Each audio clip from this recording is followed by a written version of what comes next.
Let me show you this picture and just take a good long look at it, because you will see Abu Bakr al-Baghdadi. This is the man, this is the leader of this Islamic jihadist group, ISIS, violently taking over one city after another in Iraq. Time magazine, in fact, calls him the most dangerous man in the world. But did you realize that al-Baghdadi here was once in U.S. custody, held at Camp Bucca in Iraq for 4 years? When he was released in 2009, his parting words apparently to the camp's commanding officer were this: "I'll see you in New York." Last hour, that commanding officer talked to our own Wolf Blitzer right here on CNN. We had many of the most dangerous folks in the world there at Camp Bucca. And we had them in a certain area, identified them, and put them in a certain compound. To be honest, he was not in that compound. He did exhibit certain events, and he did exhibit certain tendencies and behaviors. But while he was dangerous, he was not one of the most dangerous, at least at the time. Wolf Blitzer joining me to talk a little bit about that interview. And I'm just curious off the top, did Colonel King even understand what al-Baghdadi meant at the time when he said that?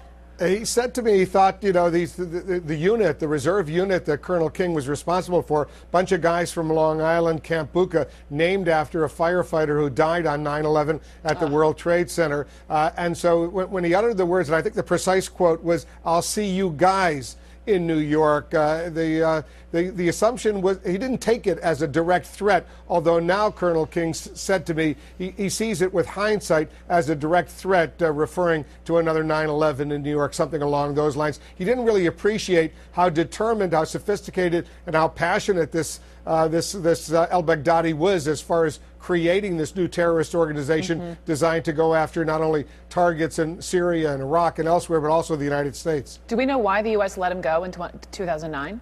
The assumption was he was being released. He was being handed over after 4 years in U.S. captivity at this military prison at Camp Bucca in Iraq. He was handed over to the Iraqi government in 2009 because the U.S. was beginning its process of withdrawing, and the Iraqi government was going to take charge of these dangerous prisoners. And so they assumed when he was sent to another Iraqi military prison, they would take care of him. He didn't appreciate it at the time. He didn't realize the Iraqi government of Nouri al-Maliki was going to release these guys fairly quickly, and they were released. Ugh, and now he is the most dangerous man in the world right now. We just got word that the President of the United States will be meeting with his national security team tonight. Do we presume they will be talking Iraq?